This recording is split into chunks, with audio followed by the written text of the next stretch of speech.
Yeah, I would like a green juice, please. Just like the greenest one that you have. How's your shift going? Hey, you!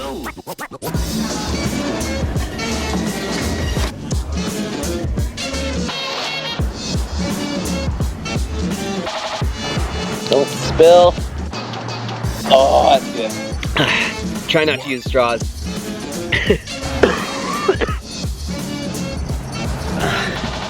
So I just got this from a new raw food place that's in town called Rawthentic, and super happy to have like a vegan and raw food restaurant here in Parksville, and to see it busy, it's so amazing. We've been just waiting for something like this to open, so nice to finally have it.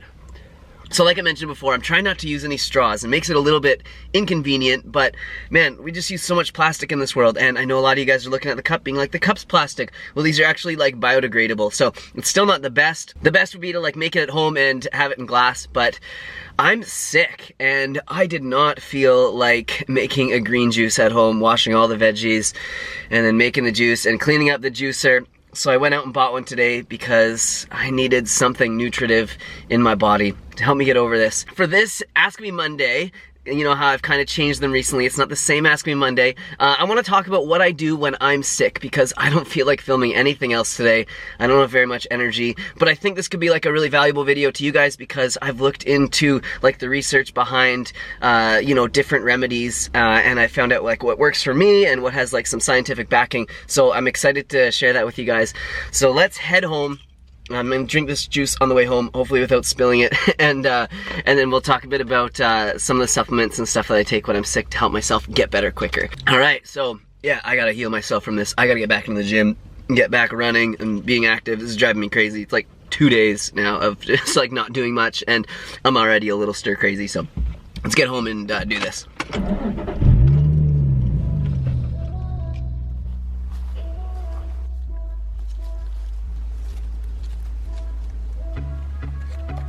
So our neighbors are away right now, and they have this awesome blueberry patch here, and anytime they go away in the summer and the blueberries are blooming like this, they always tell us to come over and pick some. So I'm definitely taking advantage of that today, because we know that blueberries are full of antioxidants, and antioxidants are actually really helpful when you're sick, especially when the illness is in like your sinuses and in your like lungs, because what happens is part of the virus actually inhibits your lungs from being able to like expel fluids. So that's how people often catch pneumonia. But they found when you eat lots of antioxidant, it actually helps to negate that effect of the virus, and will actually help us to get normal lung function back quicker. So we're not coughing as much, we don't have as much fluid and phlegm and that sort of stuff in our lungs. So super helpful.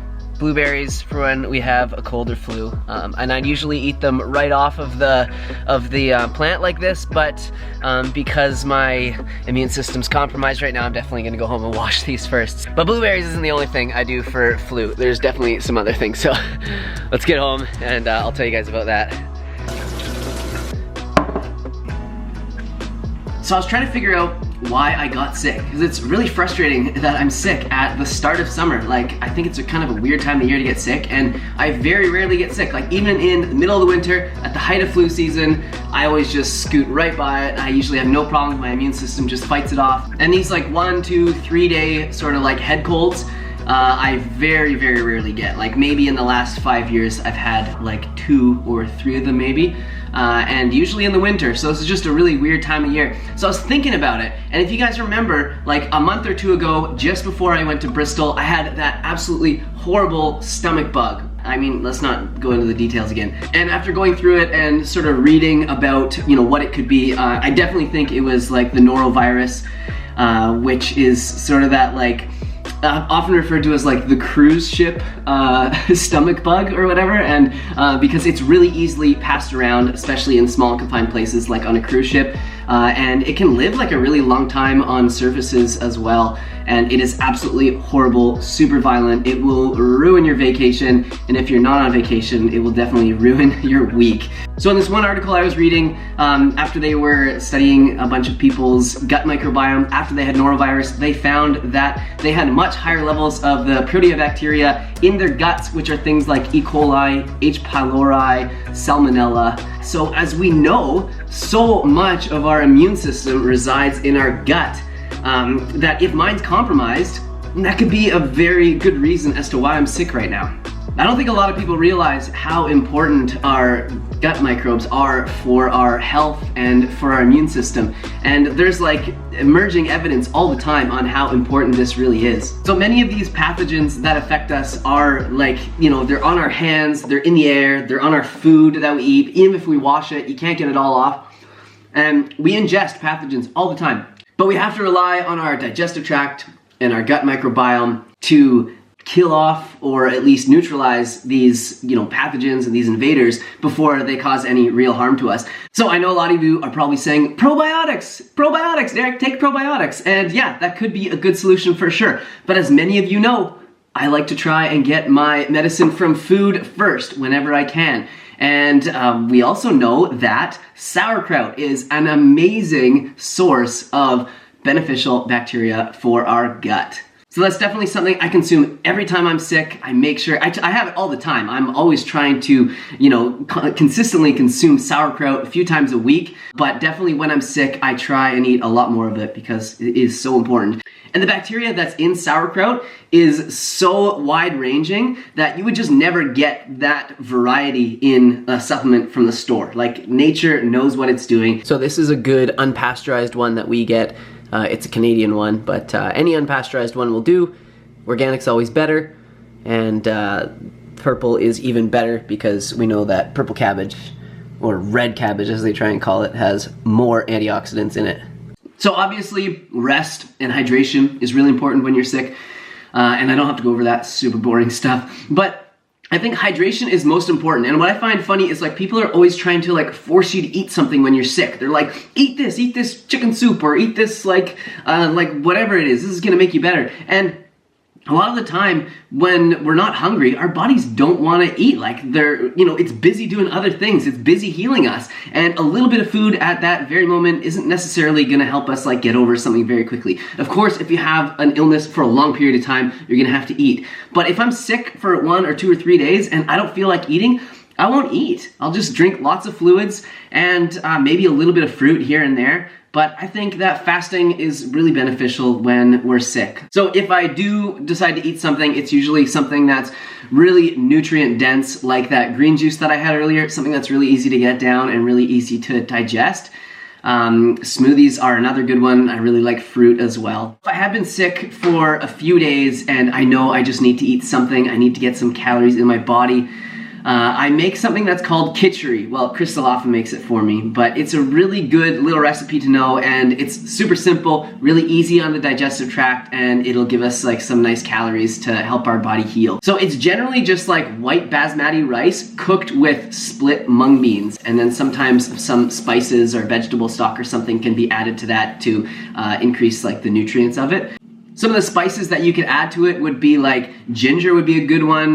Garlic is in like I think that one of the traditional sort of recipes for it, but garlic kind of plays havoc on my stomach, so I haven't been eating a lot of fresh garlic lately.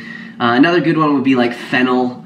Fenugreek is another good one for, there's so many helpful digestive herbs out there that you could add to it. But if you don't have like split mung beans, then you could always use like peas, or you could use split lentils as well. But it's just kind of combining that like higher protein source with that really easily digestible carb source of like the white basmati rice that seems to be super healing. And then as far as supplementation goes, I don't take a heck of a lot, but one thing that I always do try and take when I'm sick, I always make sure I run out to the store and get it, is elderberry syrup.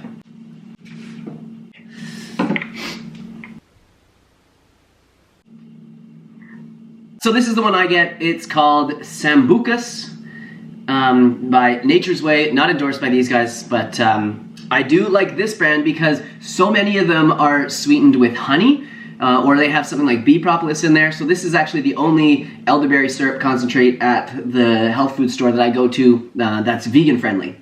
So elderberry syrup is a really traditional remedy that's been used in many countries around the world for many, many centuries, and maybe even longer than that. I don't know.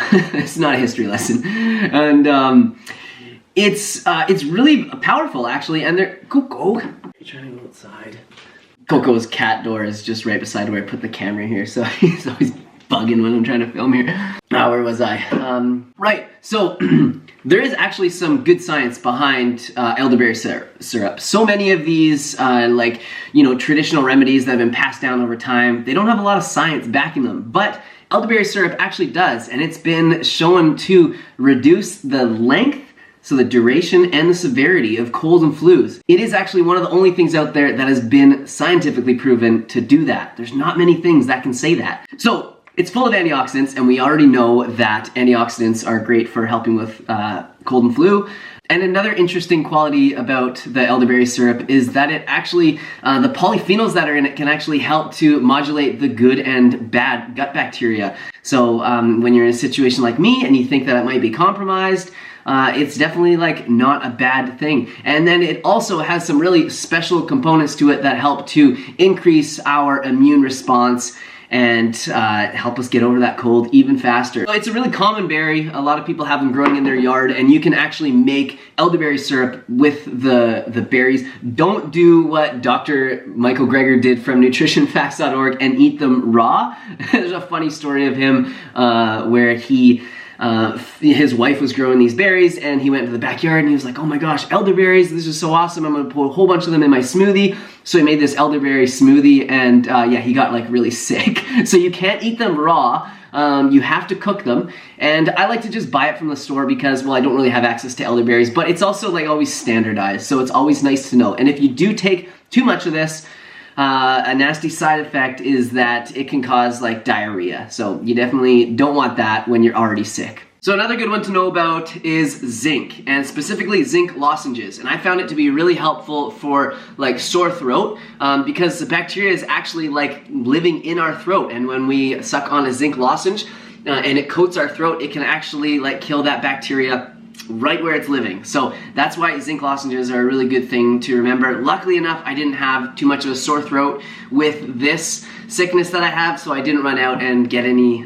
zinc lozenges, but they're really helpful, and there's nothing worse than a sore throat. Ugh, I hate them. And then another one that I always keep in my arsenal, and this one's a bit controversial, is oregano oil. And the reason it's controversial is because there is quite a bit of science like behind oregano oil, and they studied it quite a lot, but they always study it in petri dishes, and there haven't been a lot of studies that have been done like in humans to find out actually how it affects us, and how much of it we absorb, and if we absorb the right sort of chemicals from it that are needed in order to kill that bacteria. I do have faith in oregano oil. So the studies in the petri dishes show that it is a very powerful antiviral, antibacterial, and even antifungal as well, which not a whole lot of things are. So it's definitely something that I keep around, and I'll consume, a few drops of it per day when I'm, not feeling great, or when I feel something come on. So anyways, that's my little arsenal. I hope that this video has helped you out a little bit, giving you a few ideas on what you can do when you're sick, or when a family member or loved one is sick. And I'd be interested to hearing your remedies and what's worked for you in the comments down below. Share it with us so that we can all learn. So that's it for now. Thank you so much for watching this video. I promise the videos will be more exciting soon when I'm better. I'll do some really fun what I eat in a day vlogs and that sort of thing, because I think you guys seem to like those ones the most, and I like filming those a lot too. They're really fun. So thank you all so much for watching this video, for your attention, and definitely hit the like button if it's helped you, and I will see you guys on the next video. So check out this. After the video, I made some kitchery, some split mung beans, some white rice, and then a little bit of dressing I had from last night. We got some sea vegetable blend in there, and some sauerkraut, some hemp seeds, and nutritional yeast as well, which is, I forgot to mention, really good for our immune system. So this is the ultimate dish for when you're sick.